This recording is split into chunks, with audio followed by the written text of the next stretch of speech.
Al descubrir que recibí la herencia de mi difunto esposo Eduardo, pensé que finalmente tendría la tranquilidad que merecía después de 40 años de matrimonio y sacrificios.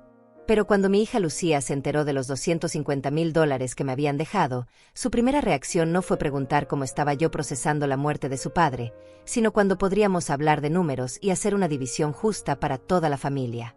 Esa tarde de martes, mientras miraba los documentos del notario Pascual Morales extendidos sobre mi mesa de la cocina, sonó el teléfono.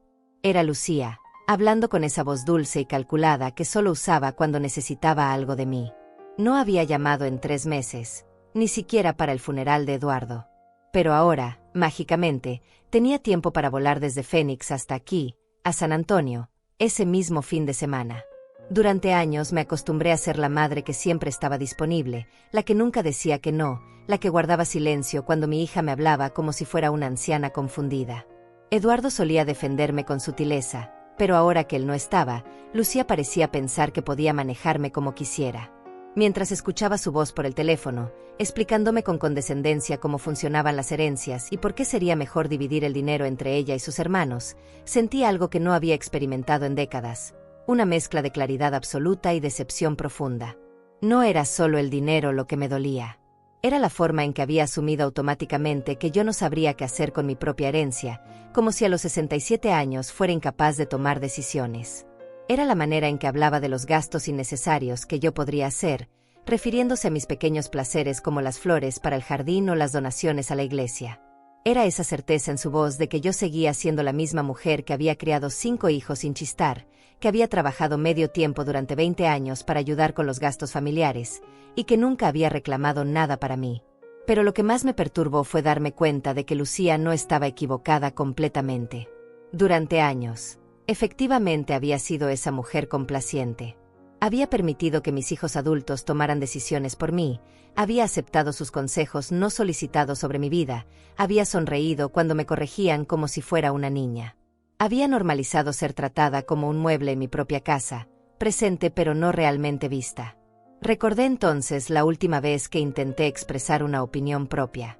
Fue hace 2 años, cuando sugerí que quería viajar a México para visitar a mi hermana Cristina, que estaba enferma. Lucía inmediatamente me bombardeó con preguntas sobre mis medicamentos, mi presión arterial, los riesgos de viajar sola a mi edad. No preguntó si tenía ganas de ir o si mi hermana me necesitaba. Solo calculó los inconvenientes que mi viaje podría causarle a ella, que tendría que estar preocupada por mí durante mi ausencia.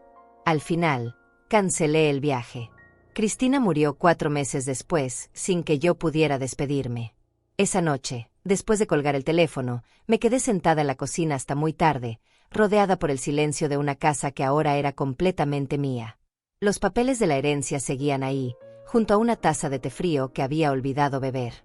Por primera vez en mucho tiempo, no tenía que preocuparme por preparar la cena para Eduardo ni por esperar llamadas de hijos adultos que solo contactaban cuando necesitaban dinero prestado o favores. En esa quietud, comencé a recordar cosas que había enterrado durante años. Pequeños momentos de humillación que había justificado como malentendidos o estrés familiar. La forma en que Lucía había cancelado mi visita para su cumpleaños el año pasado porque sus amigos de Phoenix iban a estar ahí y sería incómodo explicar por qué su madre hablaba con acento mexicano. Cómo había olvidado invitarme a la graduación de su hijo menor, mi nieto, porque el evento era muy pequeño e íntimo.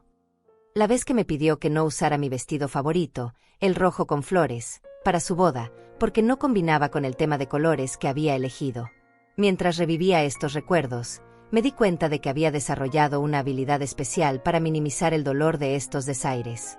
Me había vuelto experta en encontrar excusas para el comportamiento de mis hijos, en racionalizar su falta de consideración como si fuera comprensible o incluso justificada.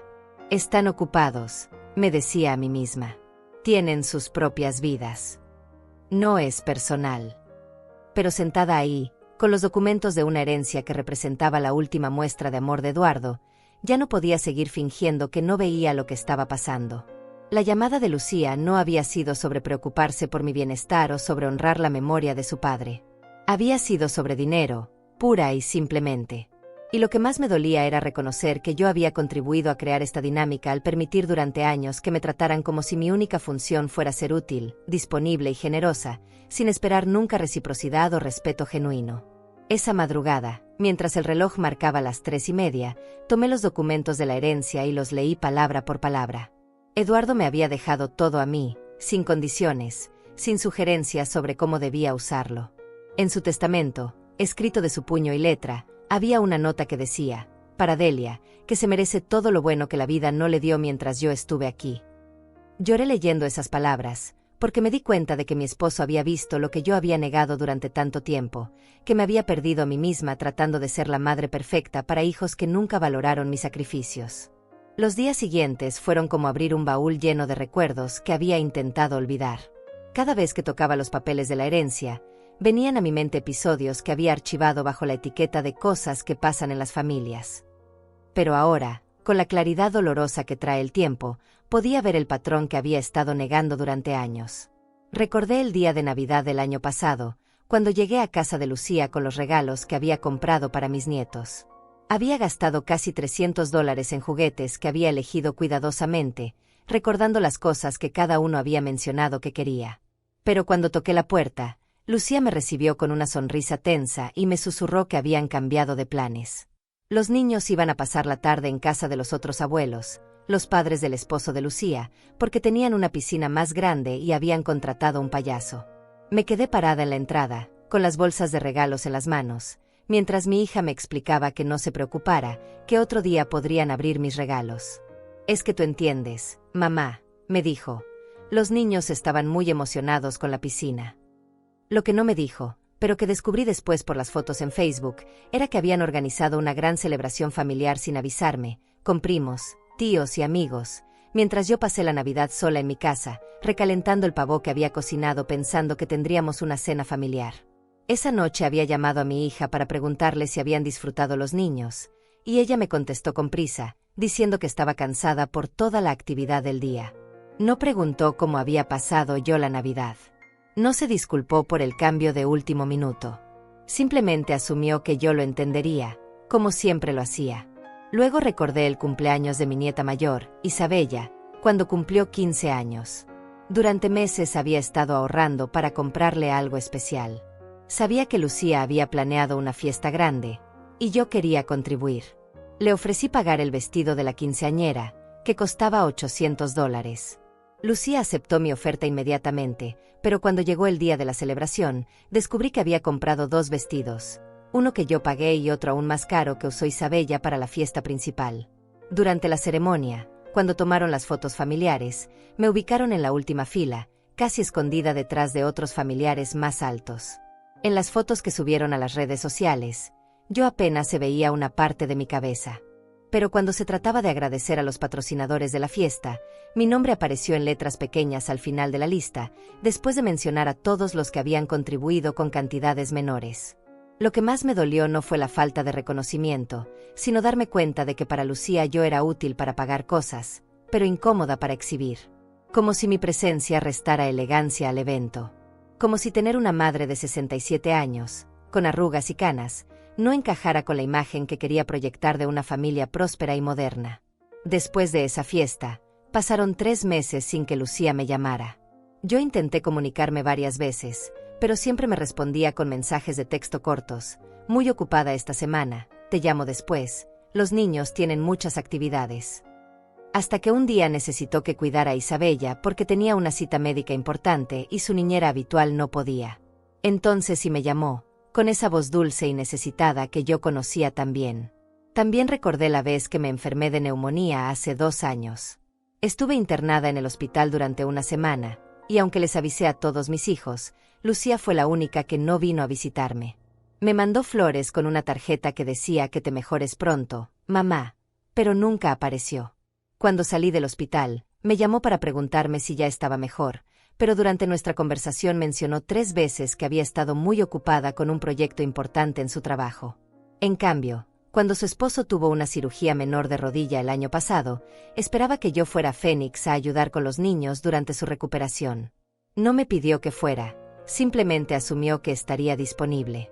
Cuando le expliqué que Eduardo también estaba delicado de salud y que no podía dejarlo solo, me respondió con un tono frío que había pensado que podría contar conmigo.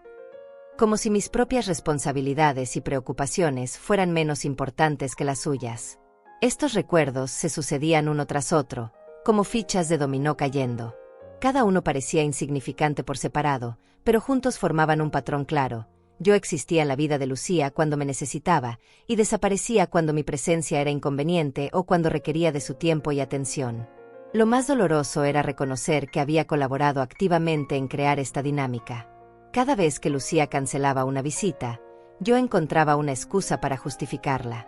Cada vez que me excluía de un evento familiar, yo racionalizaba sus razones. Cada vez que me trataba como si fuera una carga, yo me esforzaba más por ser útil y menos problemática. Durante 40 años había criado a 5 hijos, siendo una madre que nunca decía que no. Había trabajado turnos dobles en la fábrica textil para ayudar a Eduardo con los gastos de la casa. Había cocinado, limpiado, cosido ropa, ayudado con tareas, cuidado nietos, prestado dinero y dado consejos sin esperar nunca nada a cambio excepto amor y respeto.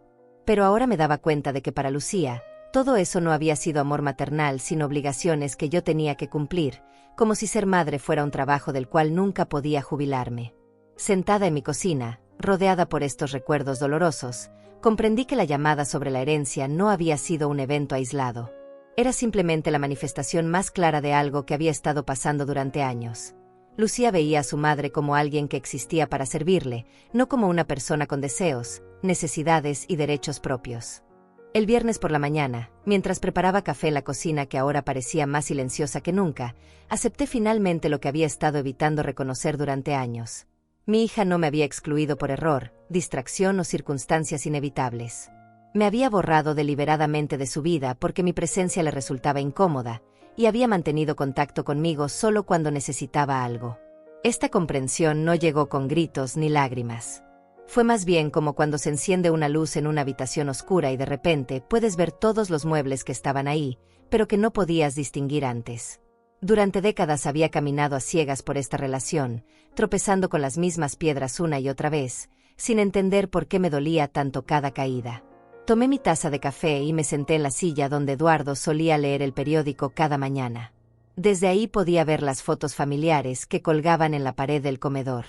Había una de la boda de Lucía, donde yo aparecía sonriendo al lado de Eduardo, usando un vestido sencillo color crema que había comprado en oferta.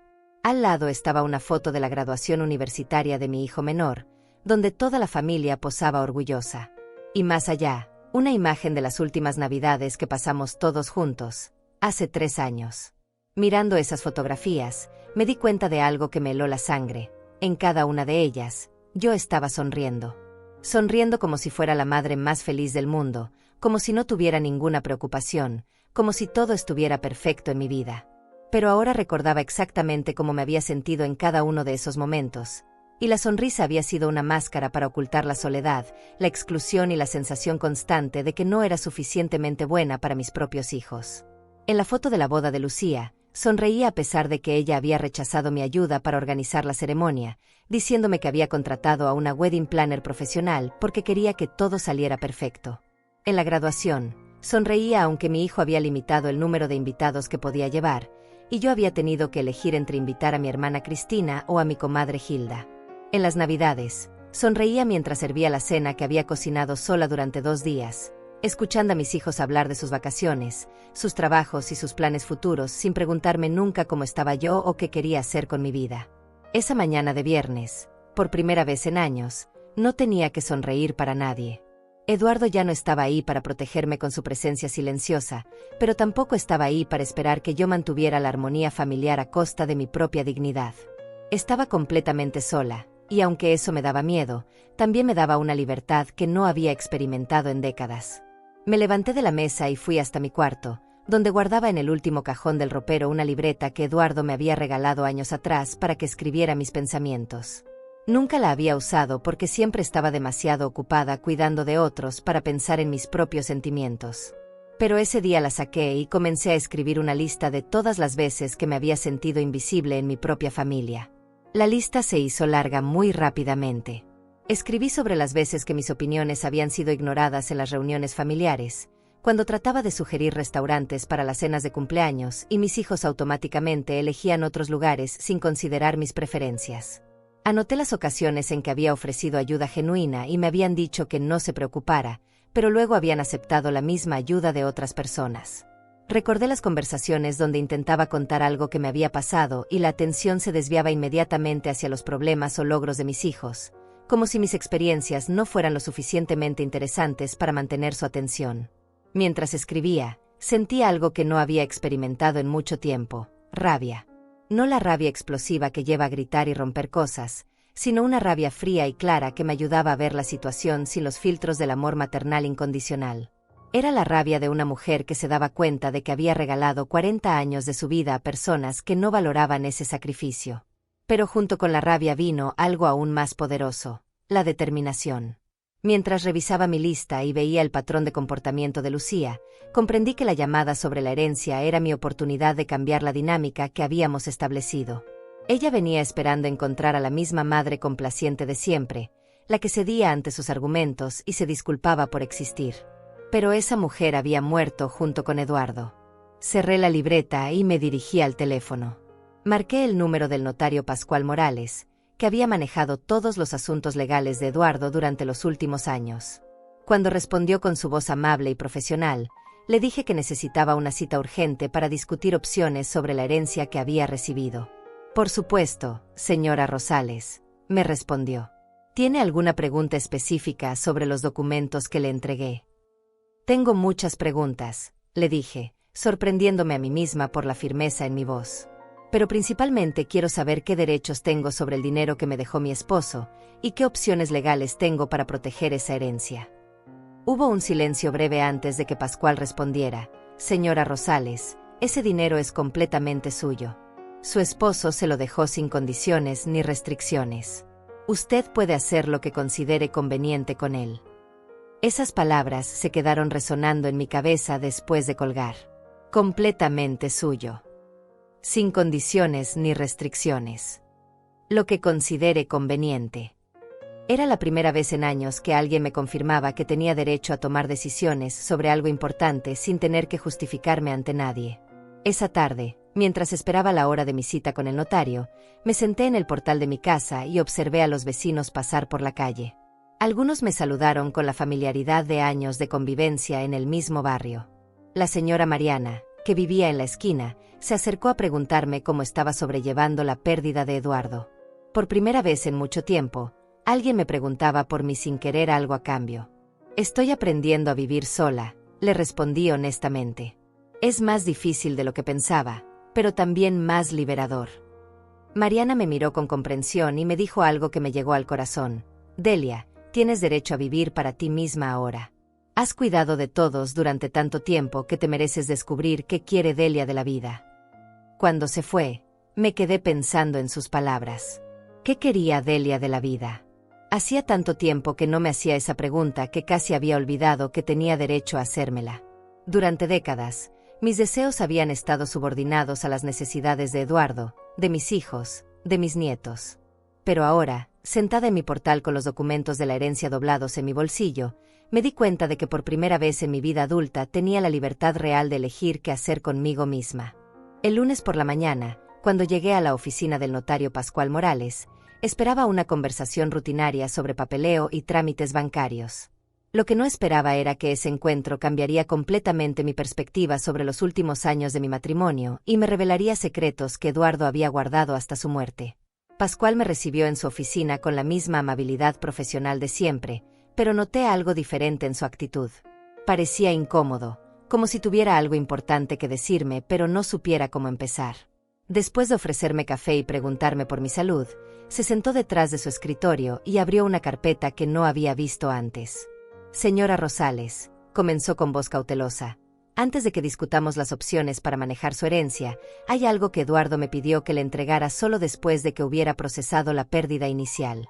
Han pasado 2 meses desde el funeral, y creo que es el momento adecuado». Del interior de la carpeta sacó un sobresellado con mi nombre escrito en la letra temblorosa pero inconfundible de Eduardo.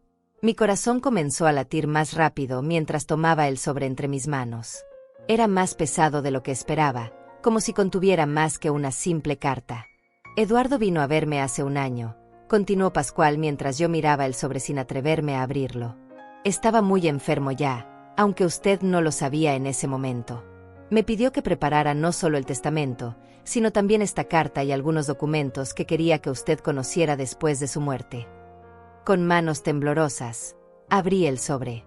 Adentro había varias hojas escritas a mano por Eduardo, junto con copias de estados bancarios, recibos y fotografías que no reconocí inmediatamente. Comencé a leer la carta, y las primeras líneas me dejaron sin aliento. Mi querida Delia, decía la carta, si estás leyendo esto, significa que finalmente tuve el valor de decirte lo que no pude confesarte mientras vivía. Durante los últimos 10 años, he estado observando cómo nuestros hijos, especialmente Lucía, te han tratado, y me duele profundamente no haber hecho más para protegerte de su crueldad disfrazada de amor filial. Levanté la vista hacia Pascual, que me observaba con expresión comprensiva. ¿Eduardo sabía? Le pregunté con voz apenas audible.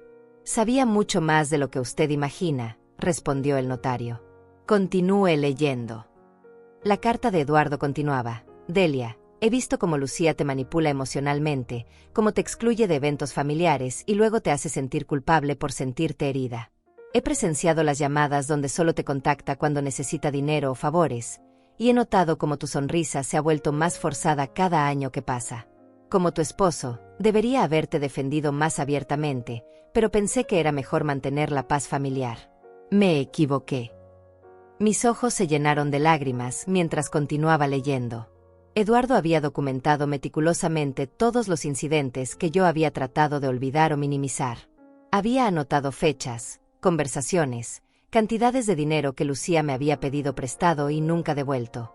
Había guardado copias de las facturas de los regalos costosos que yo había comprado para mis nietos, y había calculado que en los últimos 5 años había gastado más de $15,000 en mi familia sin recibir nunca nada a cambio, ni siquiera gratitud genuina.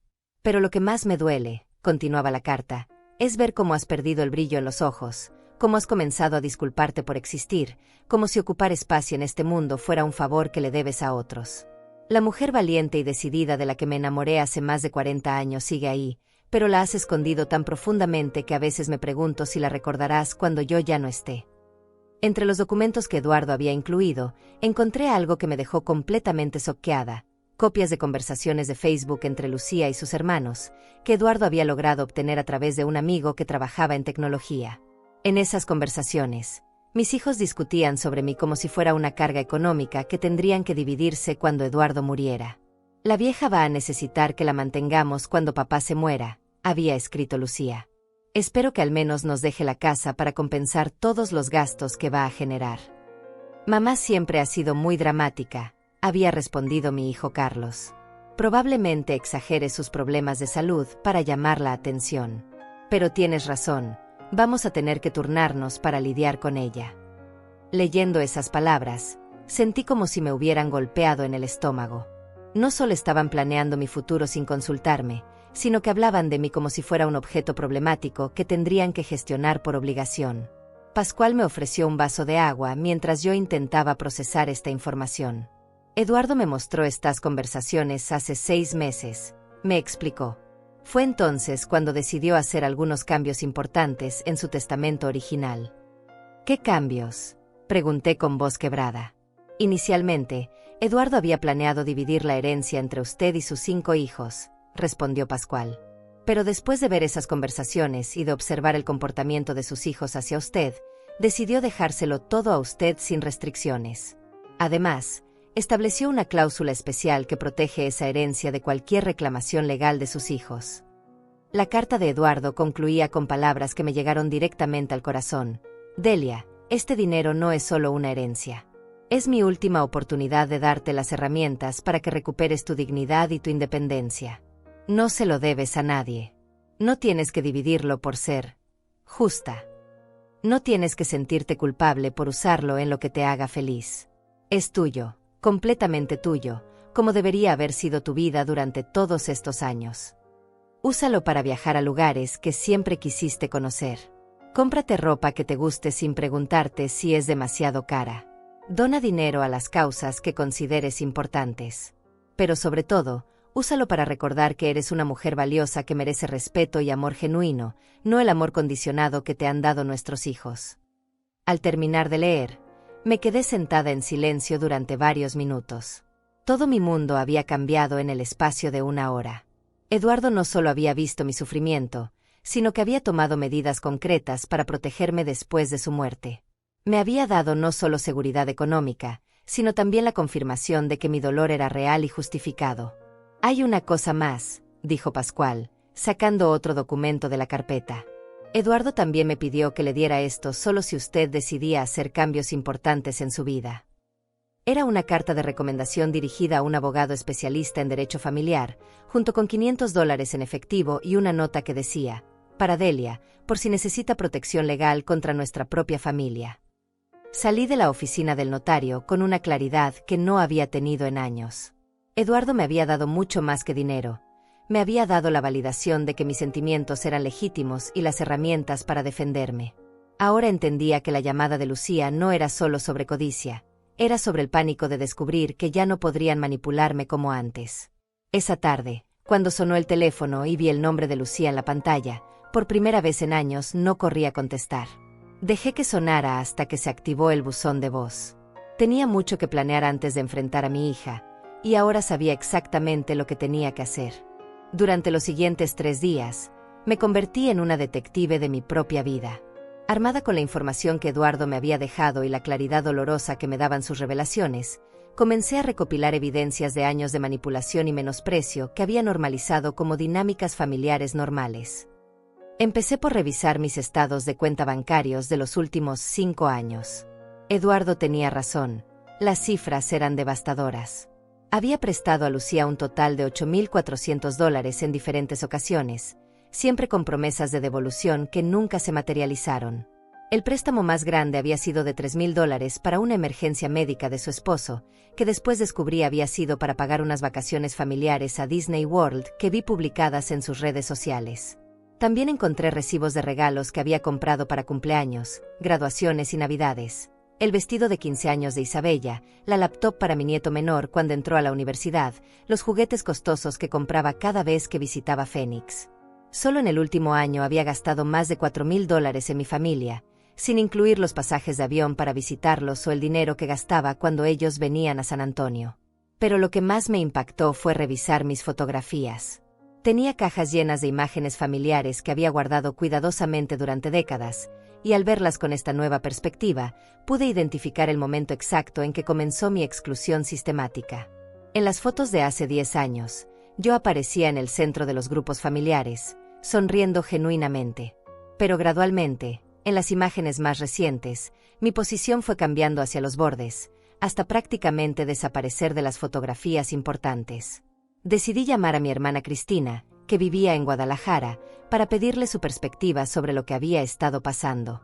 Cristina siempre había sido la más directa de la familia, y sabía que me daría su opinión honesta sin intentar suavizar la verdad.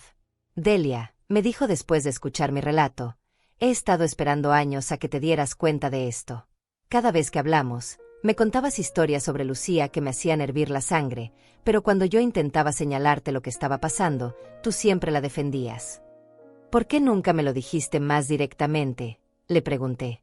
«Lo intenté muchas veces», respondió Cristina con un suspiro. «Pero tú no querías escucharlo. Recuerda cuando Lucía canceló tu visita para su cumpleaños el año pasado. Yo te dije que eso no era normal, pero tú me respondiste que había sido un malentendido y que yo no entendía la situación». Tenía razón. Durante años, Cristina había intentado abrirme los ojos, pero yo había estado tan comprometida con mantener la ilusión de una familia unida que había rechazado cualquier crítica hacia mis hijos. «¿Qué opinas de la herencia?», le pregunté. «Opino que Eduardo fue muy sabio», respondió sin dudarlo. «Ese dinero es tuyo, Delia. Te lo ganaste con 40 años de sacrificios, y no le debes ni un centavo a ninguno de tus hijos. Ellos son adultos con sus propios trabajos e ingresos. Si quieren dinero extra, que se lo ganen como tú lo hiciste». Después de hablar con Cristina, decidí contactar a mi comadre Hilda, que había sido testigo de muchos de los incidentes familiares durante los últimos años. Hilda era una mujer de pocas palabras, pero muy observadora, y sabía que podría darme perspectivas que yo había pasado por alto. «Ay, Delia», me dijo Hilda cuando la visité esa tarde, «por fin estás viendo lo que todas nosotras hemos estado viendo durante años. ¿Te acuerdas de la fiesta de graduación de tu nieto, cuando Lucía te pidió que llegaras temprano para ayudar con la decoración, pero luego te mandó a la cocina cuando comenzaron a llegar los invitados importantes? No lo recordaba así, pero Hilda me refrescó la memoria. Tú estuviste toda la mañana inflando globos y arreglando las mesas, pero cuando llegaron los padrinos de tu nieto y sus amigos de la universidad, Lucía te dijo que fueras a la cocina a verificar que hubiera suficientes bebidas. Te perdiste todo el discurso de graduación porque estabas sirviendo refrescos en la cocina como si fueras la empleada doméstica. Mientras Hilda hablaba, los recuerdos comenzaron a organizarse de manera diferente en mi mente. Situaciones que había interpretado como ayudar a la familia ahora las veía como lo que realmente habían sido, formas de mantenerme útil pero invisible, presente para el trabajo pero ausente para los momentos importantes. Y no me hagas recordar, continuó Hilda, todas las veces que Lucía te ha llamado para pedirte dinero prestado cuando tiene algún gasto inesperado, pero nunca te invita a acompañarlos cuando salen a cenar o van al cine. Para ella, tú existes solo cuando necesita algo. Esa noche, decidí hacer algo que nunca había hecho antes: investigar las redes sociales de mis hijos de manera sistemática. Durante años había seguido sus cuentas de Facebook e Instagram de forma casual, pero ahora revisé todo con atención detallada, buscando patrones. Lo que descubrí me rompió el corazón, pero también me confirmó lo que ya sospechaba. En los últimos 2 años, Lucía había publicado docenas de fotos familiares donde yo no aparecía. Había celebraciones de cumpleaños, reuniones familiares, vacaciones y actividades donde claramente había otros miembros de la familia presente, pero yo estaba ausente. En algunas fotos podía ver parte de mi casa al fondo, lo que significaba que estas reuniones habían ocurrido cuando Lucía venía a San Antonio, pero sin invitarme. Más doloroso aún fue descubrir que mis otros hijos habían estado participando en estas reuniones sin avisarme. En una foto del cumpleaños de mi hijo Carlos, tomada en un restaurante de San Antonio donde claramente había una celebración grande, pude contar al menos 15 familiares que reconocí. La fecha en la foto era de hace 6 meses, y yo no había sabido nada de esta celebración. También encontré conversaciones públicas en Facebook donde mis hijos discutían planes familiares, intercambiaban recetas y compartían noticias sin incluirme en las conversaciones. Era como si hubieran creado una versión de la familia donde yo no existía, excepto cuando me necesitaban para algo específico. Al día siguiente, decidí visitar al abogado que Eduardo me había recomendado. Elías Márquez era un hombre de unos 50 años, especializado en derecho familiar y protección de patrimonios. Cuando le expliqué mi situación y le mostré los documentos que Eduardo había preparado, su reacción fue inmediata. Señora Rosales, me dijo después de revisar todo el material, su esposo la protegió legalmente de manera muy inteligente. Esta herencia está blindada contra cualquier reclamo de sus hijos. Pero más importante aún, usted tiene evidencia documentada de un patrón de abuso emocional y manipulación financiera. ¿Abuso emocional?, pregunté, sorprendida por el término. Lo que me está describiendo es una forma sistemática de aislamiento, manipulación y explotación económica, explicó Elías. El hecho de que la excluyan de eventos familiares mientras esperan que financie los gastos de la familia es una forma de abuso. El hecho de que solo la contacten cuando necesitan dinero o favores, pero la ignoren cuando usted podría necesitar apoyo emocional, también constituye un patrón de maltrato. Elías me ayudó a organizar toda la evidencia que había recopilado, los estados de cuenta que mostraban los préstamos nunca devueltos, las copias de las conversaciones de Facebook que Eduardo había obtenido, las fotografías que documentaban mi exclusión progresiva y los testimonios de Cristina y Hilda. ¿Qué recomienda que haga?, le pregunté.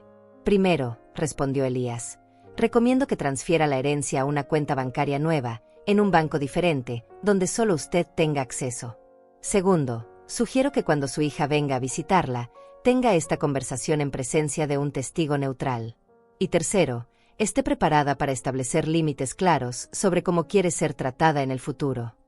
Salí de la oficina de Elías con un plan concreto y la certeza de que tenía razón para sentirme como me había sentido durante años. No estaba loca, no estaba siendo dramática, y no estaba malinterpretando las situaciones.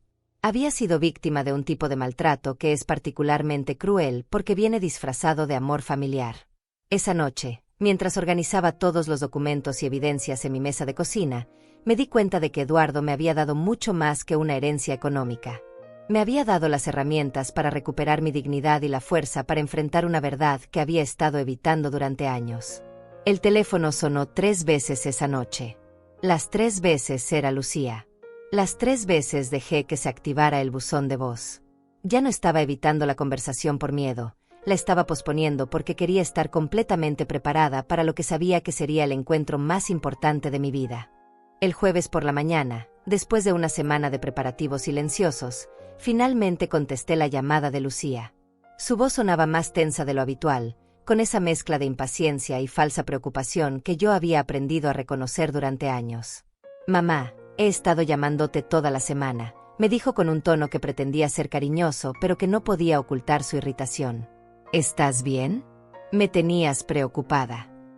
«Estoy perfectamente bien, Lucía», le respondí con una calma que me sorprendió a mí misma. «Solo he estado ocupada resolviendo algunos asuntos importantes». «Eso es exactamente de lo que quería hablarte», respondió rápidamente. «Sobre los asuntos de papá y todo eso. Creo que es importante que nos reunamos pronto para revisar las cosas juntas. Tú sabes que estas situaciones legales pueden ser muy complicadas, y no queremos que cometas algún error». Ahí estaba de nuevo, la suposición automática de que yo no era capaz de manejar mis propios asuntos. Pero esta vez, en lugar de sentirme herida o insegura, sentí una extraña sensación de poder. «Tienes razón», le dije. «Creo que es hora de que tengamos una conversación seria. ¿Por qué no vienes este fin de semana? Podemos hablar con calma». El alivio en su voz fue inmediatamente evidente. «Perfecto, mamá. Llego el sábado en la tarde. Y no te preocupes por nada, ya tengo algunas ideas sobre cómo podemos manejar todo esto de la mejor manera para toda la familia». Después de colgar, me quedé sentada en mi sala, sonriendo por primera vez en semanas. Lucía había caído directamente en la trampa que yo no sabía que estaba tendiendo. Venía preparada para una negociación, pero lo que se iba a encontrar sería algo completamente diferente. Durante los siguientes 2 días, preparé meticulosamente cada detalle del encuentro. Primero, llamé a mi comadre Hilda y le pedí que viniera el sábado por la tarde, explicándole que necesitaba un testigo para una conversación importante con Lucía. Hilda, que conocía muy bien la situación, aceptó inmediatamente. «¿Quieres que esté presente durante toda la conversación?», me preguntó. «Sí», le respondí. «Necesito que alguien neutral escuche todo lo que se va a decir. Y Hilda, si ves que estoy comenzando a ceder o a disculparme, quiero que me interrumpas». Luego organicé todos los documentos que había recopilado durante la semana, los estados de cuenta bancarios, las copias de las conversaciones de Facebook, las fotografías que documentaban mi exclusión progresiva, la carta de Eduardo y las recomendaciones legales de Elías Márquez. Todo lo coloqué en una carpeta ordenada que dejé sobre la mesa de centro de la sala. El viernes por la mañana fui al banco y transferí la herencia completa a una nueva cuenta en una institución diferente, siguiendo las recomendaciones de Elías. Los $250,000 ahora estaban en una cuenta que solo tenía mi nombre y mi firma. Por primera vez en mi vida, tenía seguridad económica que nadie podía tocar sin mi consentimiento. También fui de compras, algo que no había hecho para mí misma en años.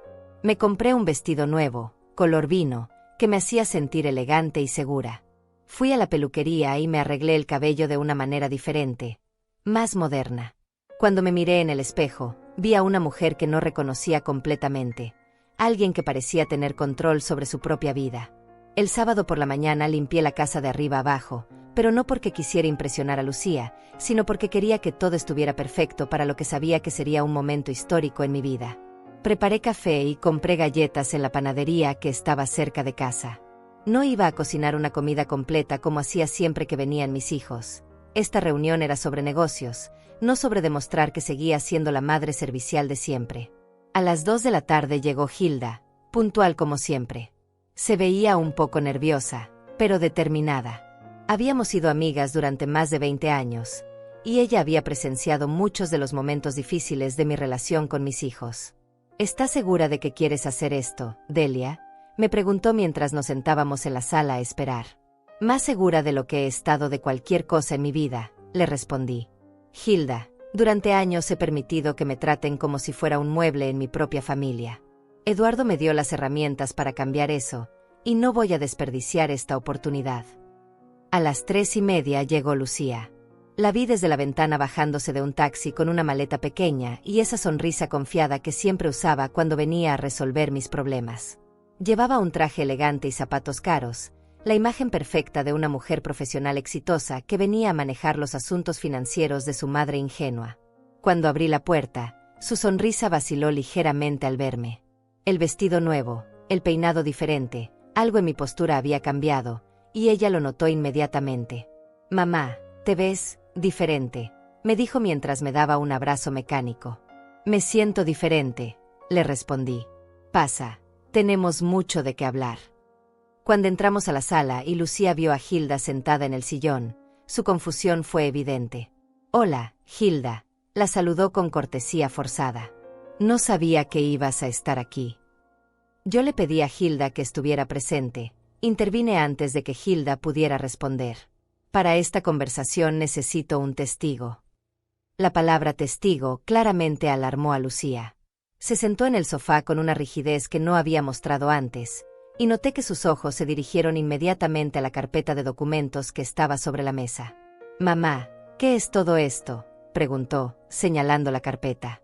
«Pensé que íbamos a tener una conversación informal sobre cómo manejar la herencia de papá». «Es exactamente eso», le respondí, sentándome en mi silla favorita, la que Eduardo había usado durante años para leer el periódico. «Una conversación sobre la herencia. Pero antes de hablar del dinero, necesito que hablemos de otras cosas». Lucía se removió incómodamente en su asiento. Podía ver que la situación no estaba desarrollándose como ella había planeado. Había venido esperando encontrar a la madre complaciente y algo confundida que podría convencer fácilmente de dividir la herencia. En cambio, se encontraba con una mujer organizada, acompañada de un testigo, y con documentos que sugerían una agenda muy diferente. «¿Qué tipo de cosas?», preguntó con cautela. «Cosas sobre nuestra relación, Lucía. Sobre cómo me has tratado durante los últimos años. Sobre las decisiones que he tomado basándome en todo lo que he descubierto recientemente». El color se desvaneció ligeramente de su rostro. «Mamá, no entiendo de qué estás hablando. Yo siempre te he tratado con respeto y cariño». Fue en ese momento cuando supe que no había vuelta atrás. Lucía iba a mentir, a manipular y a tratar de hacerme sentir culpable, exactamente como había hecho durante años. Pero esta vez yo estaba preparada. «Lucía», le dije con una voz más firme de la que había usado con ella en décadas, «antes de que digas otra palabra, quiero que sepas que tengo documentos que prueban exactamente cómo me has tratado. Tengo evidencia de conversaciones, fotografías, estados de cuenta y testimonios. Así que te sugiero que pienses muy cuidadosamente antes de continuar mintiendo». El silencio que siguió fue denso y pesado. Lucía me miró como si estuviera viendo a una extraña, porque en cierto sentido, era verdad. La madre que había conocido durante 40 años, la que siempre cedía ante sus argumentos y se disculpaba por existir, había desaparecido. En su lugar estaba una mujer que había recuperado su voz y no tenía miedo de usarla. Hilda permaneció en silencio, pero pude sentir su apoyo solidario desde el otro lado de la sala. Era hora de comenzar la conversación más importante de mi vida, y por primera vez en años, sabía exactamente lo que tenía que decir. Abrí la carpeta de documentos con movimientos deliberados y pausados, mientras Lucía me observaba con una mezcla de confusión y alarma creciente. El silencio en la sala era tan denso que podía escuchar el tic-tac del reloj de pared que Eduardo había comprado en nuestro 10º aniversario. «Lucía», comencé con una voz que sonaba más serena de lo que me sentía por dentro, «voy a mostrarte exactamente por qué he tomado las decisiones que he tomado sobre la herencia de tu padre. Y quiero que escuches cada palabra sin interrumpirme». Saqué el primer documento, los estados de cuenta bancarios de los últimos 5 años. Los puse sobre la mesa de centro donde ella pudiera verlos claramente. «Estos son mis registros bancarios», continué. «Durante los últimos 5 años, te he prestado un total de $8,400. El primer préstamo fue de $1,200 para la reparación de tu auto. El segundo, de $3,000 para la supuesta emergencia médica de tu esposo. El tercero, de $1,500 para el depósito del apartamento nuevo. El cuarto». «Mamá, espera», intentó interrumpir Lucía, pero levanté mi mano para detenerla. «No he terminado», le dije firmemente. «De estos $8,400, Has devuelto exactamente cero. Ni un centavo. Durante 5 años, cada vez que te pregunté sobre los pagos, tenías una excusa diferente: problemas laborales, gastos inesperados, dificultades temporales. Pero estas fotografías. Saqué las imágenes impresas de sus redes sociales, las vacaciones en Disney World que había pagado con el dinero de la emergencia médica, las cenas en restaurantes caros, los regalos costosos para sus hijos. Estas fotografías muestran exactamente en qué gastaste el dinero que me pediste prestado. En entretenimiento, lujos y caprichos, mientras yo comía frijoles y arroz para poder prestarte lo que necesitabas. Lucía se había puesto pálida, pero aún intentaba mantener su compostura. Mamá, esas cosas son complicadas. Tú no entiendes cómo funcionan las finanzas familiares cuando tienes niños.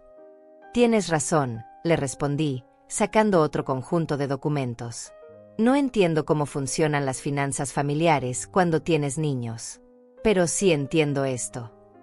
Le mostré las copias de las conversaciones de Facebook que Eduardo había conseguido, donde ella y sus hermanos discutían sobre mí como si fuera una carga económica. Eduardo me dejó estas conversaciones antes de morir. ¿Reconoces estas palabras, Lucía?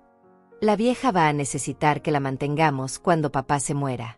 Espero que al menos nos deje la casa para compensar todos los gastos que va a generar.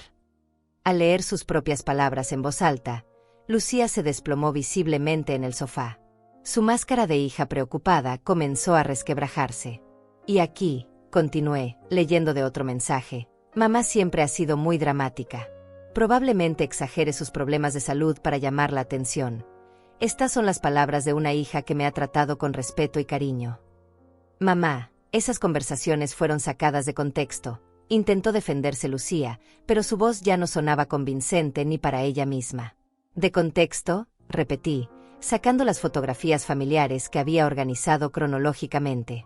Y esto también está sacado de contexto.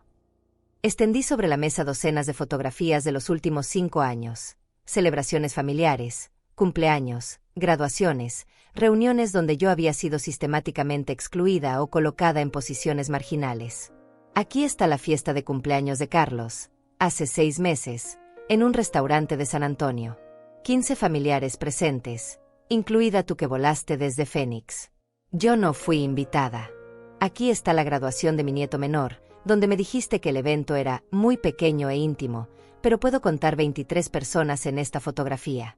Aquí está la celebración del Día de las Madres del año pasado, donde aparentemente todas las madres de la familia fueron honradas excepto yo. Cada fotografía que ponía sobre la mesa era como una puñalada para Lucía, quien había comenzado a mirar hacia el suelo, incapaz de sostener mi mirada. Pero lo que más me duele, continué, sacando la carta de Eduardo, es que tu padre vio todo esto y no me lo dijo para proteger la armonía familiar. Él documentó cada humillación, cada exclusión, cada momento en que me trataste como si fuera un estorbo. Lucía levantó la vista bruscamente. Papá no entendía nada. Él no sabía lo difícil que es manejar una familia, el trabajo, los niños. A veces las cosas se complican y no es personal. No es personal. Mi voz se alzó por primera vez en toda la conversación. ¿Excluirme de eventos familiares no es personal? ¿Hablar de mí como la vieja, que va a ser una carga no es personal? ¿Pedirme dinero prestado y nunca devolverlo no es personal?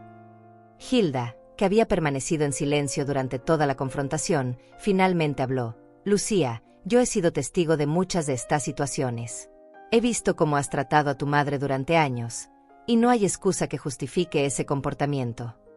Lucía se volvió hacia Hilda con una expresión de desesperación. Tú no entiendes, Hilda.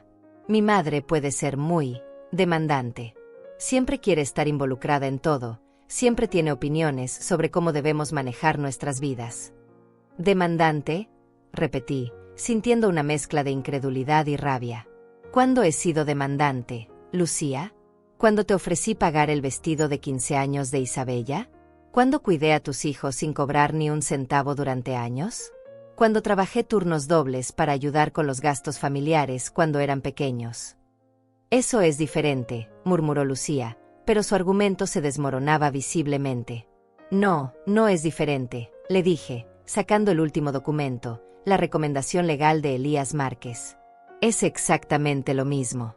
Durante años has tomado mi generosidad, mi amor y mi dinero como si fuera tu derecho, pero me has negado lo único que realmente quería, respeto y un lugar en mi propia familia. Le mostré el documento legal. Este abogado me explicó que lo que has estado haciendo tiene un nombre: abuso emocional y manipulación financiera. Y me explicó que tengo derechos, Lucía. Derechos que he ignorado durante años, porque pensé que ser una buena madre significaba aceptar cualquier tratamiento que mis hijos decidieran darme. Yo no te he abusado emocionalmente, gritó Lucía, perdiendo finalmente la compostura. Todo lo que he hecho ha sido por tu propio bien. Tú no entiendes cómo funciona el mundo moderno. Necesitas que alguien te guíe. Por mi propio bien. Mi voz se volvió peligrosamente calmada. ¿Excluirme de la vida de mis nietos es por mi propio bien? ¿Hacer que me sienta invisible en mi propia familia es por mi propio bien? Me levanté de mi silla y caminé hacia la ventana, necesitando un momento para controlar las emociones que amenazaban con desbordarme. Lucía, dije finalmente, volviéndome para mirarla directamente a los ojos. Vine preparada para esta conversación porque sabía exactamente cómo ibas a reaccionar. Ibas a negar, a justificar, a hacerme sentir culpable y a convencerme de que estoy equivocada. Es exactamente lo que has hecho durante años. Pero esta vez es diferente, continué, regresando a mi silla. Esta vez tengo evidencias. Esta vez tengo testigos. Esta vez tengo respaldo legal. Y más importante, esta vez tengo la herencia completa de tu padre, quien específicamente decidió dejármela toda a mí porque sabía exactamente cómo me habías estado tratando. Lucía se quedó completamente inmóvil, como si finalmente hubiera comprendido la magnitud de la situación. Los papeles ya están firmados, Lucía, le dije con una calma que no sabía que poseía. La herencia está en una cuenta bancaria nueva, a mi nombre únicamente, protegida legalmente contra cualquier reclamo. Tu padre me dejó $250,000 no como una sugerencia para que los dividiera, sino como un regalo final para compensar años de tratarme como si no valiera nada. El silencio que siguió fue absoluto. Lucía me miraba como si estuviera viendo a una extraña, porque eso era exactamente lo que estaba pasando. La madre complaciente y manipulable que había conocido durante 40 años había desaparecido para siempre. ¿Y ahora qué?, preguntó finalmente con voz quebrada. Ahora, le respondí, tú decides qué tipo de relación quieres tener conmigo en el futuro. Pero será una relación basada en respeto mutuo, o no será relación en absoluto. El silencio que siguió a mis últimas palabras se extendió durante varios minutos que parecieron eternos. Lucía permanecía inmóvil en el sofá, mirando los documentos esparcidos sobre la mesa como si fueran evidencia de un crimen que había sido descubierto después de años de investigación. Sus manos temblaban ligeramente, y por primera vez desde que la conocía como adulta, no tenía una respuesta inmediata o una justificación preparada. Finalmente, levantó la vista hacia mí con los ojos llenos de lágrimas que no sabía si eran de arrepentimiento genuino o de frustración por haber perdido el control de la situación. Mamá, dijo con voz quebrada, yo nunca quise lastimarte. Tal vez no me di cuenta de cómo te estaba tratando. La miré directamente a los ojos, sintiendo una mezcla de tristeza y claridad que no había experimentado antes. Lucía, durante 40 años he aceptado todas las disculpas que me has dado. He justificado tu comportamiento, he minimizado mi dolor y he puesto tus necesidades por encima de mi dignidad. Pero ya no puedo seguir haciendo eso. Me levanté de mi silla y caminé hacia la repisa donde guardaba las fotografías familiares que había estado mirando durante toda la semana. Mira estas fotos, le dije, tomando una imagen de cuando ella tenía 10 años y estábamos juntas en el parque. ¿Recuerdas a esta niña? Yo la recuerdo perfectamente. Era curiosa, cariñosa, siempre quería ayudarme en la cocina y me contaba todos sus secretos. ¿Qué le pasó a esa niña? Lucía comenzó a llorar en silencio, pero no me moví para consolarla como había hecho miles de veces en el pasado. Te voy a decir qué le pasó, continué. Esa niña creció y decidió que su madre no era lo suficientemente sofisticada, educada o exitosa para formar parte de la vida que quería construir. Decidió que era más fácil mantenerme a distancia que arriesgarse a que sus amigos o colegas me conocieran y la juzgaran. Eso no es cierto, sollozó Lucía, pero su protesta sonaba débil incluso para ella misma. No es cierto. Saqué mi teléfono y le mostré capturas de pantalla de sus redes sociales. En los últimos 2 años has publicado 137 fotografías familiares. Aparezco en 4 de ellas, y en las 4 estoy en el fondo o parcialmente oculta. Has compartido historias sobre la influencia de figuras maternas en tu vida, citando a maestras, mentoras y hasta personajes ficticios, pero nunca has mencionado a tu propia madre. Hilda, que había permanecido como testigo silencioso de esta confrontación, finalmente habló. Lucía, durante años he visto cómo tu madre se disculpa por existir. He visto cómo se emociona cuando la llamas, como si fuera un regalo inesperado en lugar de algo normal entre madre e hija. Eso no es amor, es migajas de atención que le das cuando te conviene. Lucía se volvió hacia Hilda con expresión desesperada. Pero yo sí la amo. Ella es mi madre. Amar no es suficiente, Lucía, intervine. Tus hermanos también me aman, según dicen. Pero amor sin respeto, amor sin consideración, amor que solo aparece cuando necesitas algo, no es el tipo de amor que una madre merece después de 40 años de sacrificios. Regresé a mi silla y tomé la carta de Eduardo que estaba sobre la mesa. Tu padre escribió algo en esta carta que me llegó directo al corazón, le dije, leyendo las palabras que había memorizado. Delia, este dinero no es solo una herencia. Es mi última oportunidad de darte las herramientas para que recuperes tu dignidad y tu independencia. ¿Sabes qué significa eso, Lucía? Significa que tu padre vio lo que yo no quería admitir, que había perdido mi dignidad tratando de mantener una relación contigo que solo existía en mis términos cuando te convenía. Me levanté nuevamente y caminé hacia la ventana que daba al jardín que Eduardo y yo habíamos cuidado juntos durante tantos años. Durante la última semana, he tomado decisiones que nunca pensé que tendría el valor de tomar, continué. Transferí la herencia completa a una cuenta nueva donde solo yo tengo acceso. Consulté con un abogado que me confirmó mis derechos legales. Pero más importante, comencé a hacer planes para mi vida que no incluyen esperar que mis hijos me valoren. Lucía dejó de llorar y me miró con alarma. ¿Qué tipo de planes? Planes para viajar, le respondí.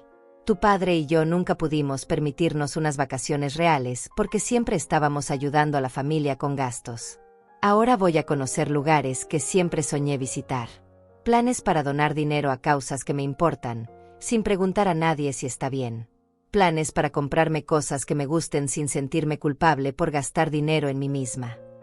También, continué, volviéndome para mirarla directamente, tengo planes para construir relaciones genuinas con las personas que realmente me valoran.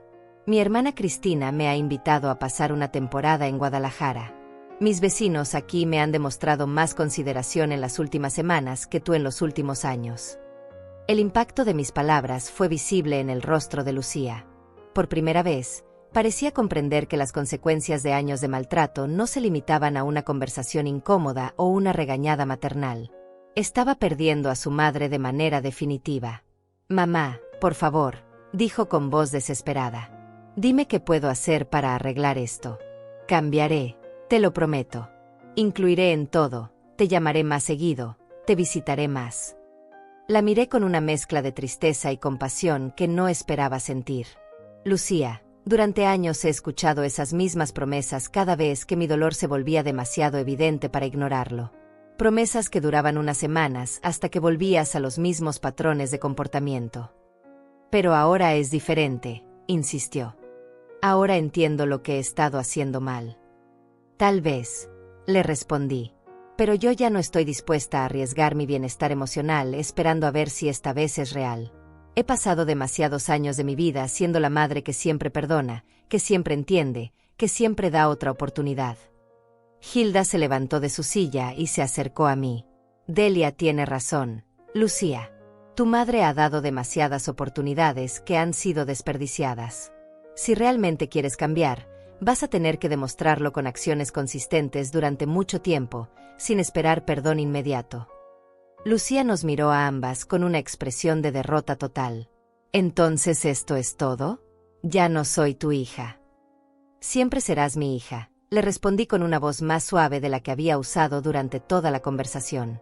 Pero ya no voy a ser la madre que acepta migajas de cariño y las celebra como si fueran banquetes.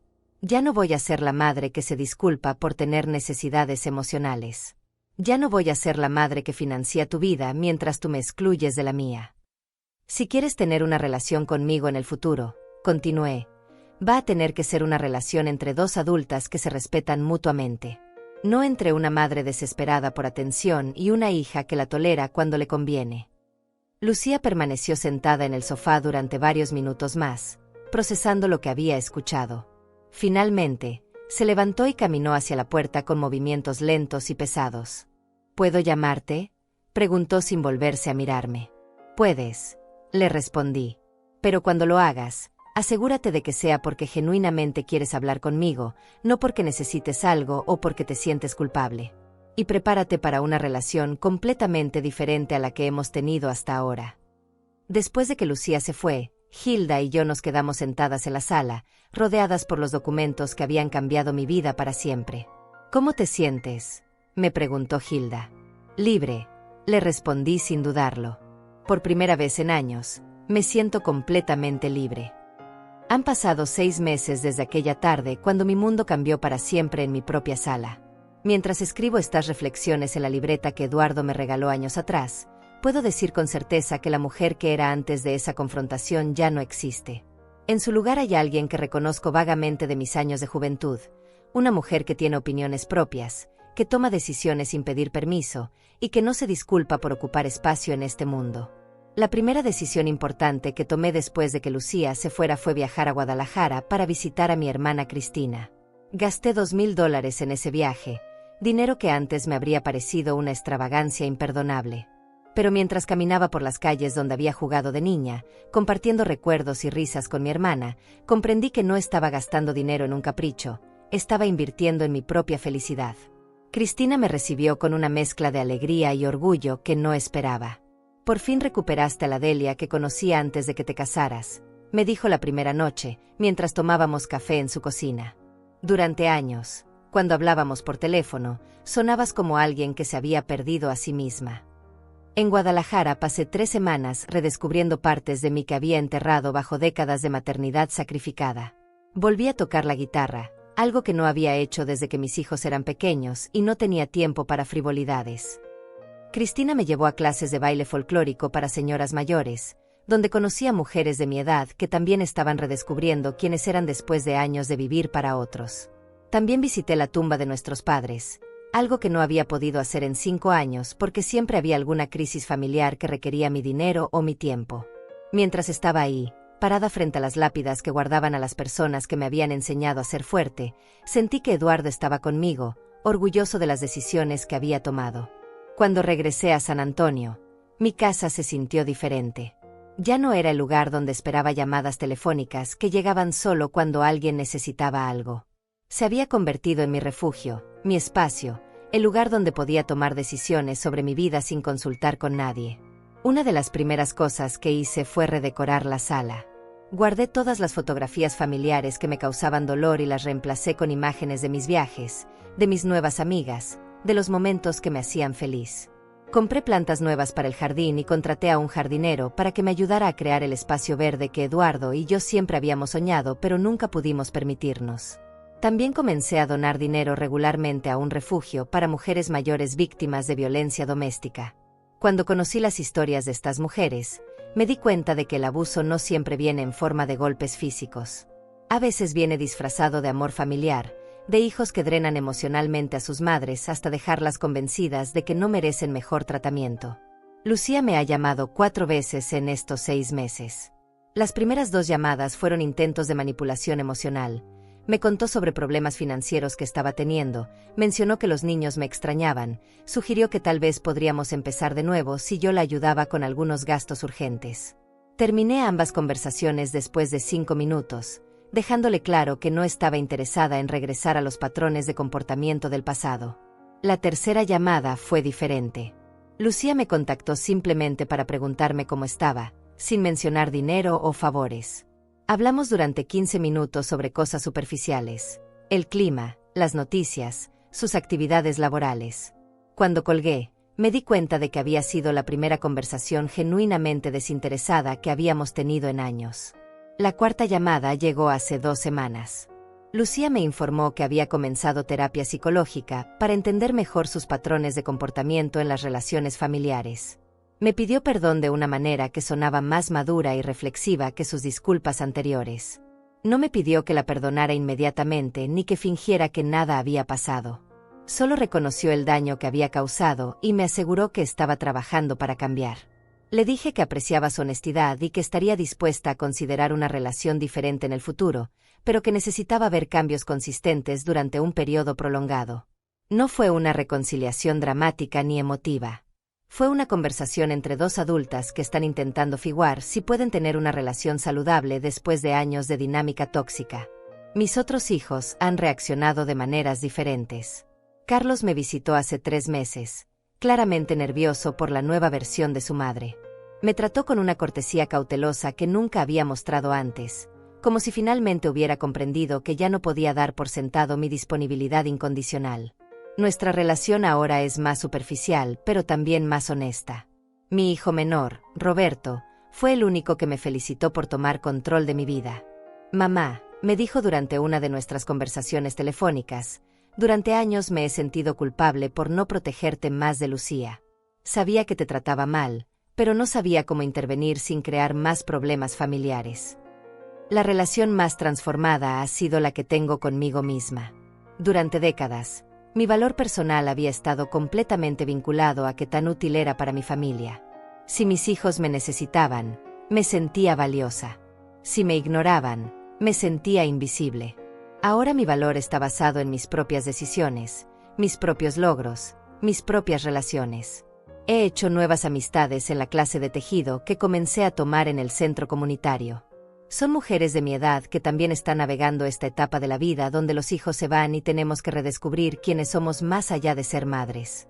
Algunas están divorciadas, otras viudas como yo, pero todas estamos aprendiendo que la vida no termina cuando los roles tradicionales cambian. También he comenzado a escribir en esta libreta de manera regular. Al principio solo documentaba mis sentimientos sobre la situación con Lucía, pero gradualmente se ha convertido en un espacio donde exploro mis sueños, mis miedos y mis planes para el futuro. Es liberador tener pensamientos que no necesito justificar ante nadie más. Económicamente, la herencia de Eduardo me ha dado una seguridad que nunca había experimentado. Ya no me despierto preocupándome por cómo voy a pagar las facturas médicas o qué pasará si necesito cuidados especializados cuando sea más mayor. Pero más importante que la seguridad financiera es la seguridad emocional que viene de saber que tengo opciones, que puedo tomar decisiones independientes sobre mi vida. Algunas personas podrían pensar que fui demasiado dura con Lucía, que debería haber sido más paciente o comprensiva. Pero he aprendido que la paciencia sin límites no es una virtud, es una forma de permitir que otros abusen de tu bondad. La comprensión sin reciprocidad no es amor, es una relación unilateral que eventualmente destruye a la persona que siempre da y nunca recibe. Ahora, cuando miro las fotografías de mi juventud, veo a una mujer que tenía sueños, ambiciones y una personalidad fuerte. Esa mujer se perdió gradualmente en el proceso de criar 5 hijos y mantener un matrimonio, pero no desapareció completamente. Estaba esperando pacientemente a que yo la redescubriera. Eduardo me dio muchos regalos durante nuestros 40 años de matrimonio, pero el más valioso fue el último, la comprensión de que merecía algo mejor de lo que había estado aceptando y las herramientas para conseguirlo. Su herencia no fue solo dinero, fue la oportunidad de recuperar mi dignidad. A las mujeres que están leyendo esto y se reconocen en mi historia, quiero decirles algo que me tomó 67 años aprender. No es egoísta querer respeto de tus propios hijos. No es dramático sentirte herida cuando te excluyen de sus vidas. No es demasiado pedir que las relaciones familiares sean recíprocas, basadas en amor genuino y no solo en conveniencia. Los hijos crecen y construyen sus propias vidas, y eso es natural y saludable. Pero crecer no significa que tienen derecho a tratar a sus madres como muebles que pueden usar cuando los necesiten y ignorar cuando no. El amor familiar debe incluir respeto, consideración y reciprocidad, ¿o no es realmente amor? Eduardo ya no está aquí para ser testigo de la mujer en la que me he convertido, pero siento su presencia cada vez que tomo una decisión valiente, cada vez que defiendo mis derechos, cada vez que me niego a disculparme por existir. Su último regalo fue devolverme a mí misma. ¿Y ustedes? ¿Alguna vez han sentido que alguien intentó borrarlas de su propia historia? ¿Han tenido que luchar para recuperar su lugar en sus propias vidas? Los invito a compartir sus experiencias en los comentarios, porque todas merecemos saber que no estamos solas en esta lucha por la dignidad y el respeto que nos corresponde.